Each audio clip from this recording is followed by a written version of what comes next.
Greetings, everybody, and welcome to STO World, coming at you from the bridge of the USS Gothic NCC 93315-B. And I want to welcome everybody to STO World here on YouTube, and welcome everybody to the STO World show. Now, I unofficially did some tutorials in the past, which I still have up here on the channel. And many people were asking me, you should do, your tutorials are really good, we really like them, but why don't you do some sort of Star Trek Online show? And I thought about it, and there are a lot of great podcasts out there, and there's a lot of great stuff out there as far as STO is concerned, and I really was kind of like, well, I don't know if I want to do this all the time, but then I thought about it and said, you know what, I have a lot to talk about, I play the game quite a bit, and if what I do can help some new players, or give some people some ideas on what to do in the game, then you know what? I'll be honest with everybody, I'm happy to do it, so I've decided to do it. Now, a couple things about the show. The show will contain mainly tutorials and commentary, in my opinion, on the game.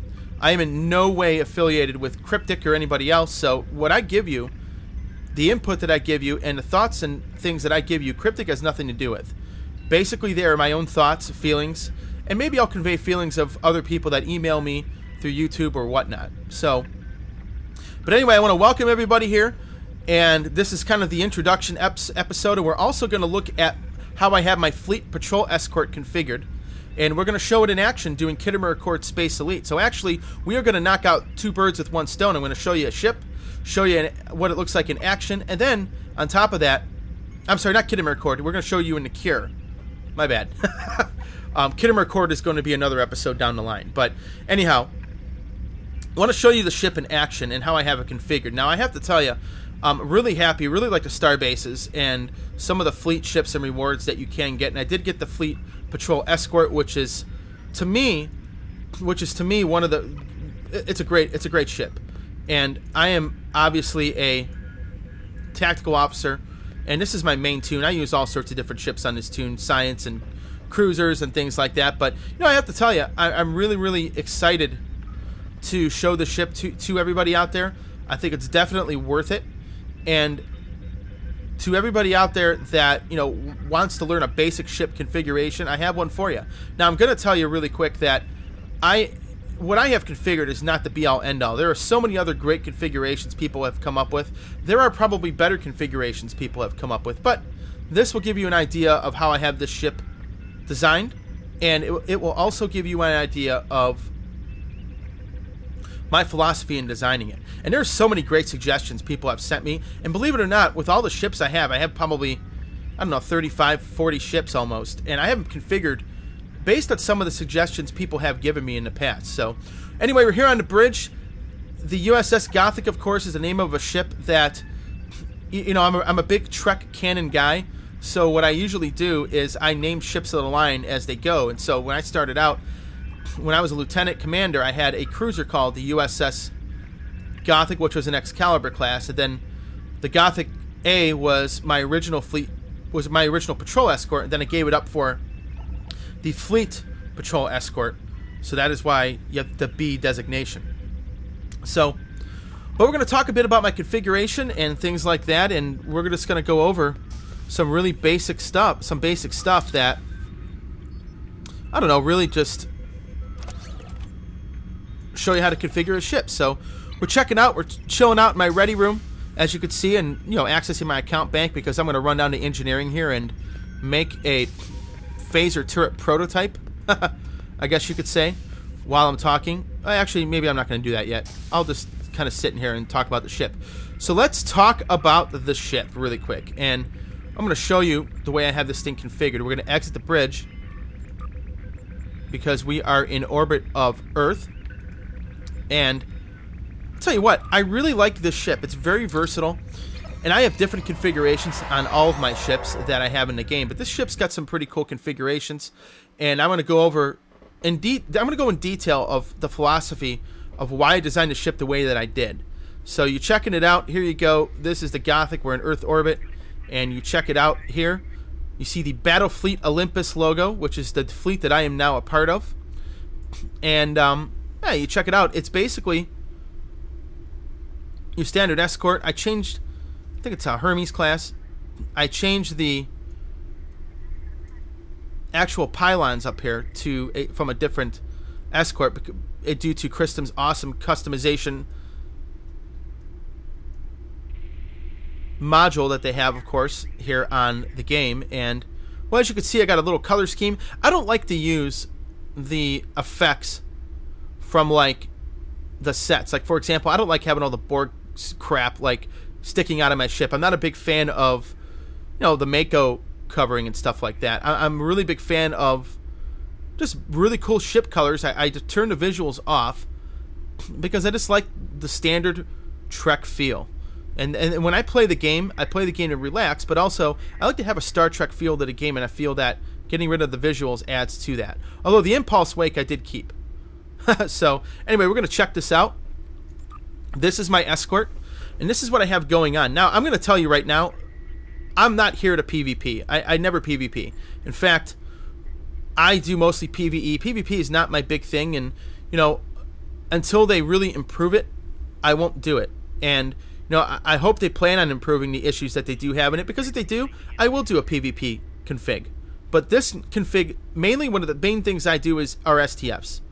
And I do a lot of STFs, I do a lot of fleet actions, I do quite a bit of things in the game, exploration missions, I go for accolades, I do a lot of fun stuff. Plus, when I'm in the game, I also do, you know, I do a lot, sometimes I get bored and, you know, I'll do some of the feature episodes over that I haven't done in ages, because those actually are quite a bit of fun, at least for me. So you can check it out. Here you go. Now, I craft all of my weapons. I don't even craft.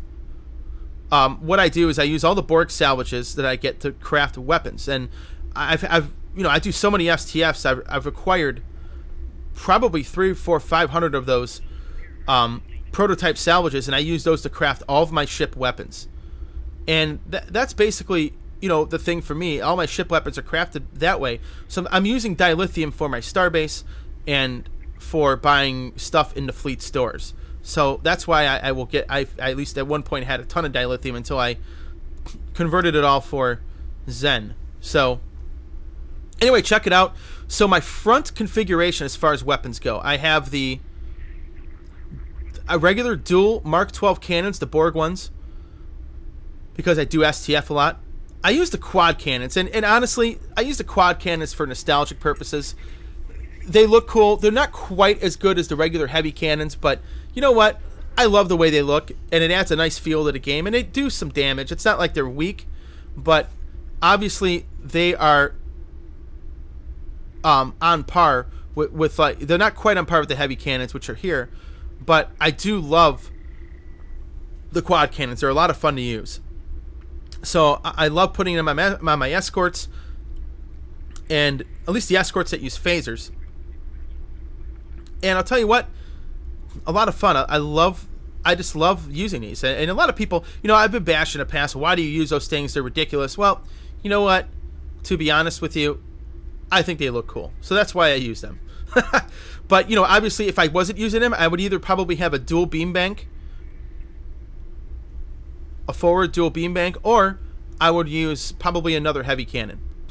And then quantum torpedoes, they do tons of damage.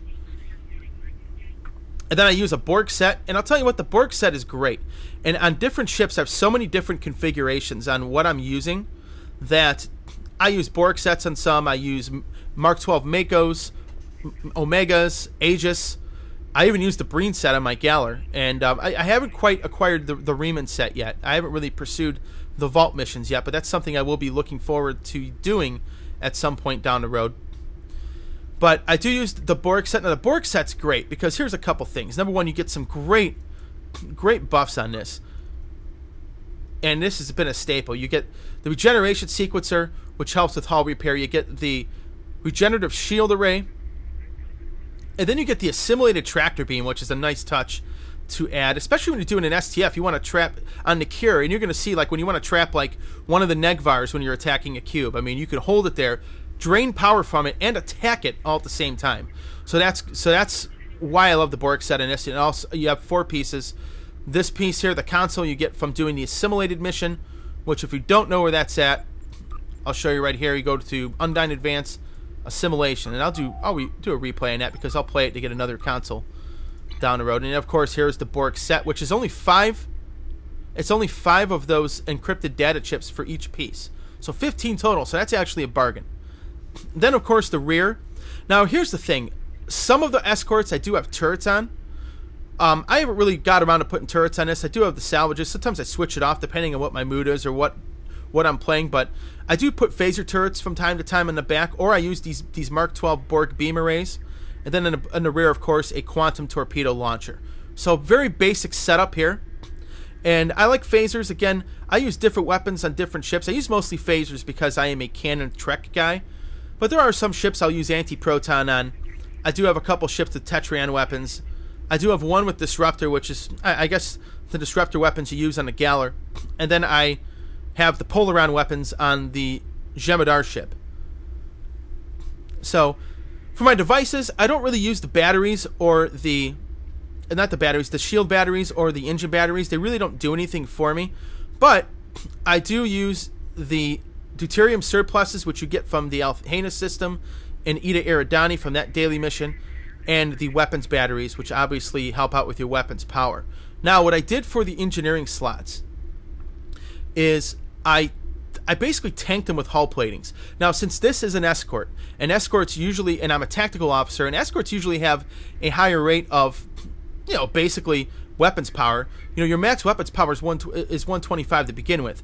So, in essence, I don't need any type of, I don't really use any of those plasma manifolds that you would put here, because of the fact that I already have high weapons power to begin with.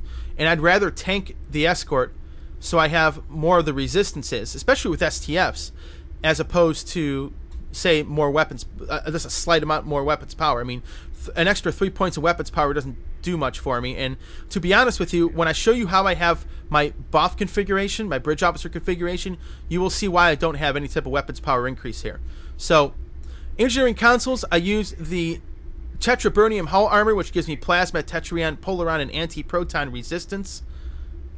This neutronium alloy is great. I use this on all of my ships. You got kinetic resistance and energy damage resistance. And then you have the ablative hull armor, which you have resistance against phasers, disruptors, plasma, or Tetrion. So really, you get a lot of great resistances in these 3 hull platings, and they are great and for all-around use in the game. Not just STFs, but whatever. Now, every ship that I use, it has to have some sort of special ability, whether it's from a set, or whether it's from a console, or whether it's from a C-Store console, whatever. This one, I have the ability for the theta radiation vents. And I'll tell you what, this is great because I get the ability, because most of my cruisers, for example, I will always have Warp Plasma 3 as one of my main, or Warp Plasma 1 as one of my main ways of slowing down enemies, especially like in the Cure, for stunning and neutralizing enemies plus doing damage and keeping them in one spot. This thing is awesome, and it is great to use on STFs, especially the Cure, when you're trying to get after you blow the first cube and you're trying to prevent the Raptors from reaching the Kang. And we are going to do the Cure, and I'll show you this ship in use. I end up, of course, getting screwed, and I get stuck guarding the Kang, which I hate! But, you know what? I did it. Actually, it was only my 2nd time ever guarding the Kang, and I did okay. We actually worked very well as a team. I had some really, really good players with me. They're not in my fleet, but I could tell you that these guys were really good. So, going down to science, there's not much use to them. I always put a field generator on every ship to give you a little bit more shield capacity. And then over here, the assimilated module, which gives you some extra buffs, like a critical chance buff, critical severity, weapon power setting goes up, and the hull repair, etc., etc. Now, down here for your tactical consoles. If you use phasers, you need to use the phaser relays. If you use disruptors, use the disruptor coils. Whatever weapons you use the same energy weapons and use the consoles to strengthen them. Biggest mistake people will make is putting different weapons on different parts of their ship. Okay? And when you do that, the thing that ends up happening is that you can't, you could put these consoles on, but you can't have an effective ship with different weapon types on each ship. So use one weapon type, and then the consoles to basically raise the amount of power for them. So, for tactical consoles, I'm using 3 of the phaser relays, and to help with my quantum torpedoes, I am using one of the 0-point quantum chambers, which is outstanding. And this ship actually puts out some power. I mean, I had somebody run a program where it measured the DPS, and it actually did pretty well. I was quite surprised because this was the first configuration that I've had. So again, check it out. All phaser weapons, your cannons up front. Some of my escorts, like I said, I'll sometimes use a dual beam array, but then you got cannons up front, quantum torpedo launcher, phaser beam arrays in the back, quantum torpedo launcher, the Borg set, the hull platings, the theta radiation vents, and then obviously you see the phaser relays to help with my phaser power, and this to help with the quantum torpedo power. Now let's talk bridge officer configuration. Let's talk about that for a bit. We're going to go over bridge officer configuration. Now you go to your stations. Now here's something I do. Well, I won't go up here. Maybe I'll go down here. So this actually has a universal console slot, okay, which the original patrol escort does not.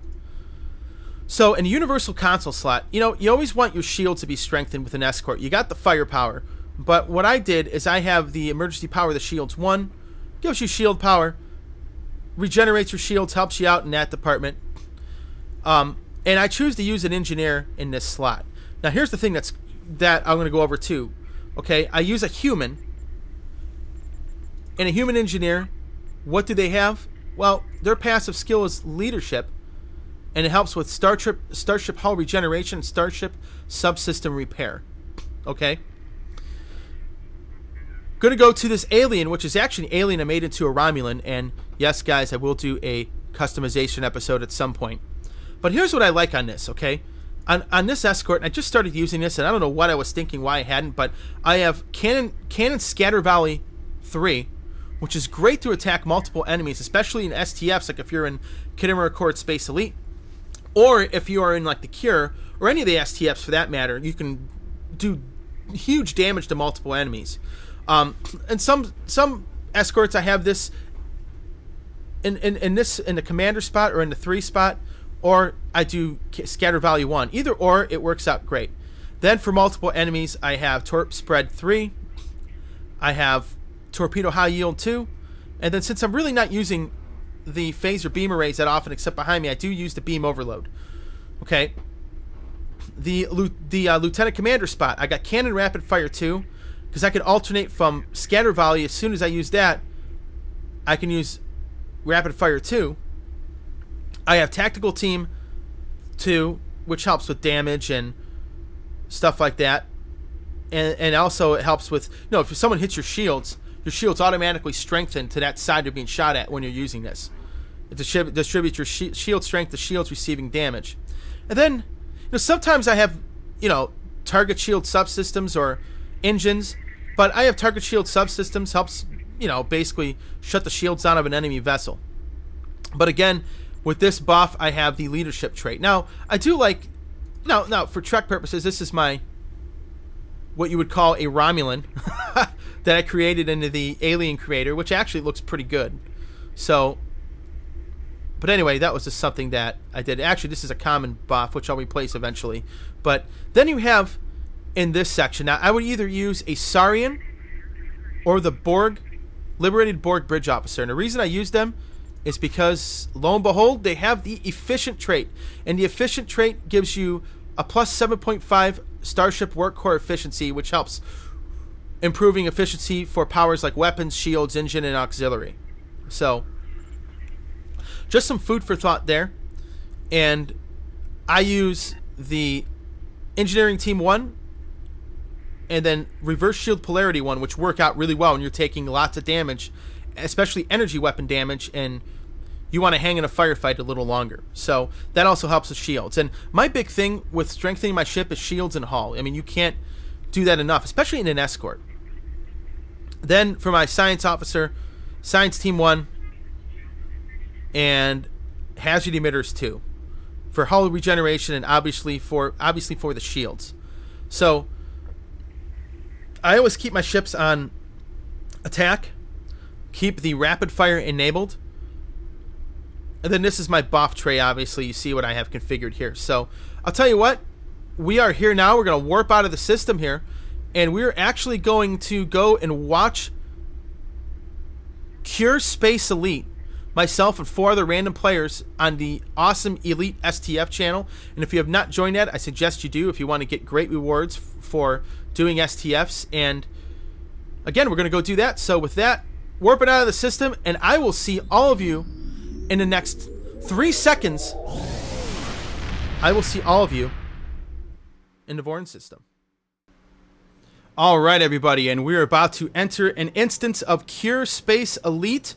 And I'll tell you what, it's a lot of fun. So beaming out here, I'm at Space Station K7, my main hangout, and I end up getting stuck guarding the Kang. Now, here's the plot and what you want to do. So, what you do is this. You have 3 cubes, all with probes on the bottom, and each one of them is launching Klingon birds of prey initially at a ship in the middle of the map called the Kang. You have to prevent the Kang from getting destroyed, okay? And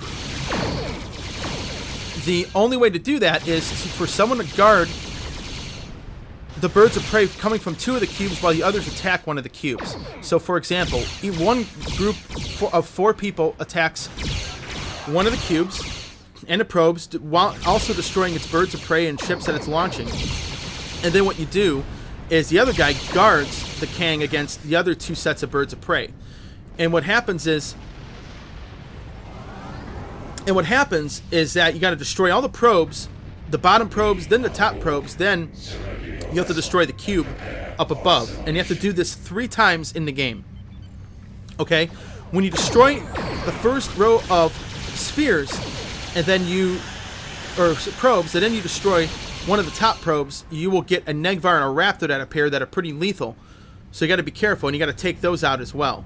So, anyhow, to make a long story short, if you destroy a top and a bottom probe, then that Raptor and Negvar will appear. So you want to destroy all 3 bottom ones first, then destroy a top one. Okay? So then what you do is, after you destroy 1 cube, then both cubes start launching a trio of 3 Raptors. When you destroy the second cube, they start launching Negvars. And you have to destroy these. So what these guys are doing is, you see these probes hanging out below the cube. They're destroying that. Now, this is a typical strategy. Do the middle cube probes first. You do the right cube probes afterwards. Then destroy the right cube. Kill all the Raptors. Destroy the middle cube. Then concentrate on the cube all the way on the left, which is where I'm shooting birds of prey right now. Okay? And that's basically the basic strategy behind this. So, you know, the scatter volley is doing me great. It's doing me such awesomeness. And you also have the rapid fire and the torpedo spread. All that stuff is really helping me pretty much annihilate these birds of prey. And you're going to see how I'm doing this. But that's the basic strategy. Now, I highly suggest everybody you join Elite STF. And I got a guy assisting me over here. Well, whoever's doing the middle cube has actually dropped the ball and didn't destroy your spawns. If you are attacking a cube, you are responsible for its spawns, typically. Which, basically someone from the team probably wasn't paying attention. It happens. Hence why the guy that's in front of me is actually doing a pretty good job in helping me out. And sometimes 2 people can guard the Kang. If you have enough DPS between 3 other players, then you can really guarantee that it's done. Now, in order to hit the objective, the optional objective, you cannot let the Kang take too much damage. Okay? Otherwise, you don't hit optional. You also have to destroy all the cubes and probes in the allotted time. The other thing is, if the Kang gets destroyed, game over, mission's done. You're on cooldown for a half an hour.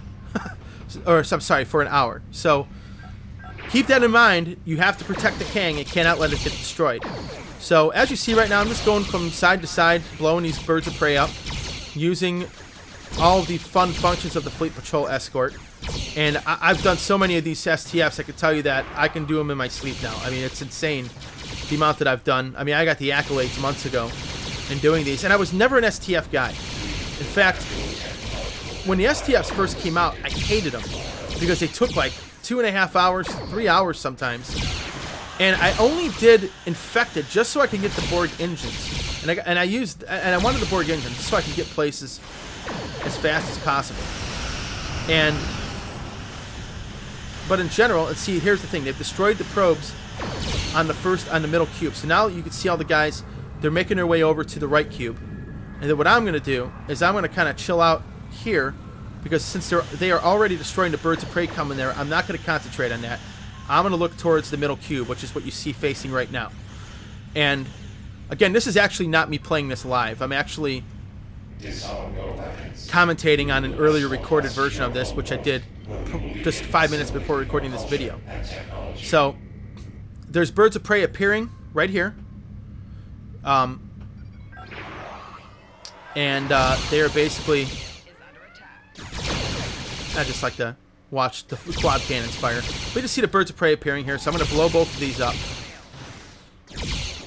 And, you know, if there's only one ship, I just use the basic rapid fire mostly. And the regular torpedo high yield. If there's multiple ships, that's when you do the mass damage. Although I use the spread anyway. Just look how devastating that is to some of these birds of prey when you have that type of configuration.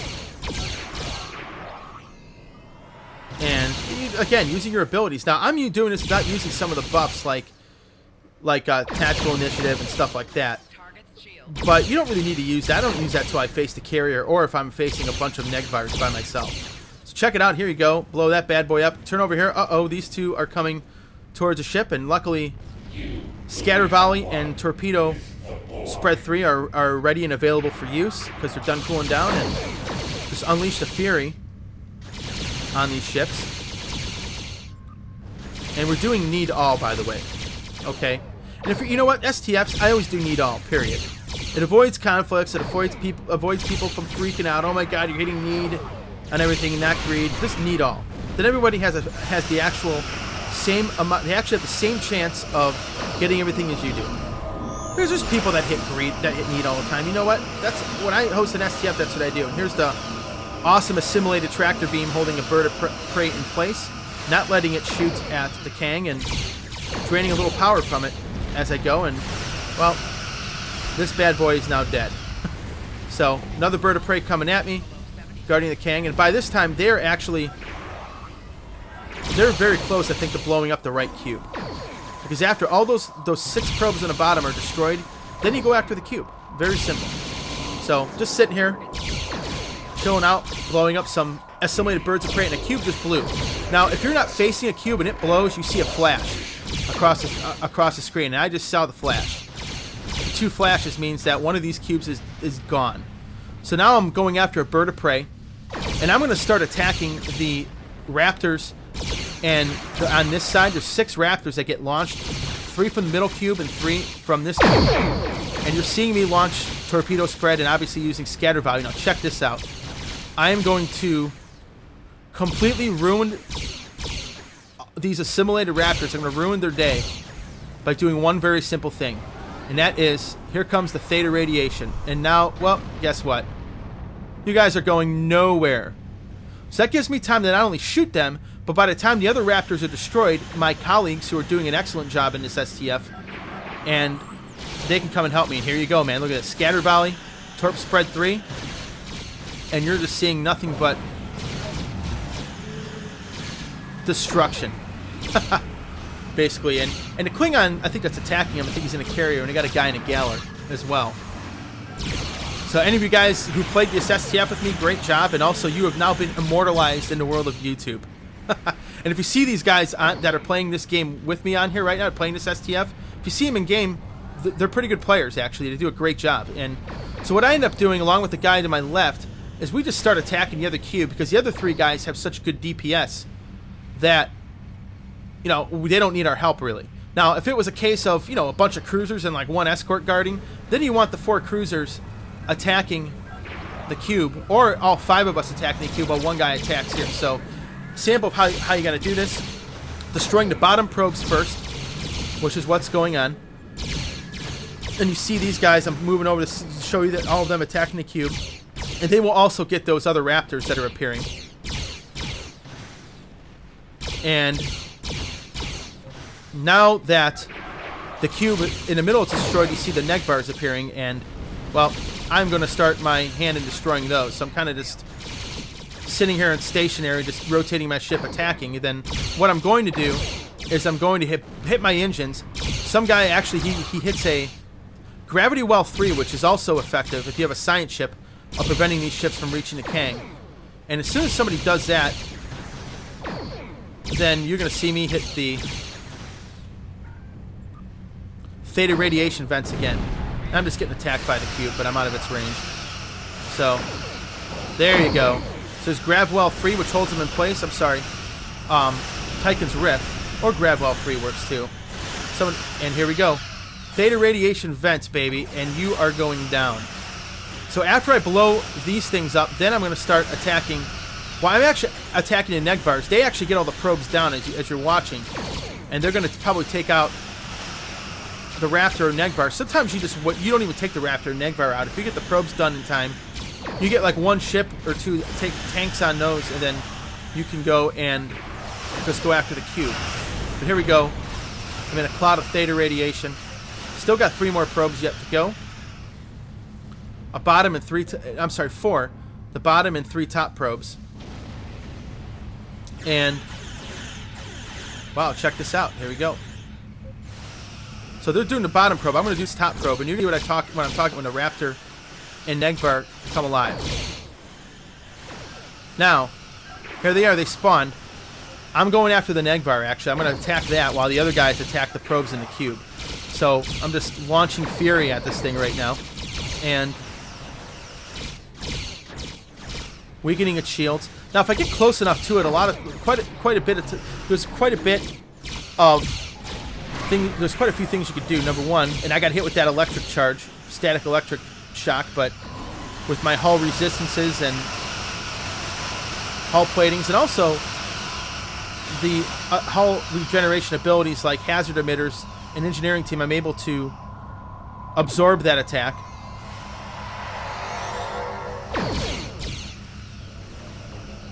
And somebody used repulsors, it looks like, but now they are attacking the cube because all the probes are gone. And this cube's done. I mean, it's done. I mean, see you later.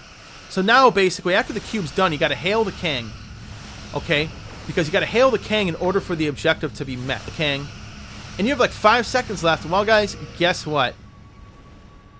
For all intents and purposes, you lost. Well, you lost the optional anyway. So now that we've done it, we got the optional. We all agreed to select a need on all the items. So I got some pretty cool stuff there. Look at that. Neutronium. Prototype Borg salvage. And right now I'm just going to kind of sit here and blow these things up.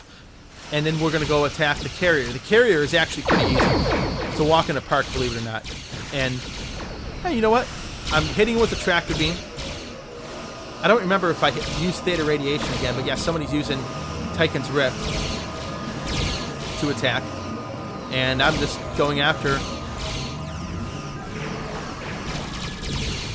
this Negvar here. Actually, this is a very good run. We did it with optional with 3 minutes. Yeah, it's pretty good. You know, I've done it where optional was like 7 minutes one time. I know guys that have done it when optional is 3, but you got to have some really killer DPS for that. And we get in with not only Grav Well 3, but then I just add in, to throw salt on the wound, I just add in the Titan's Rift. And there you go. Negvars do not exist no more.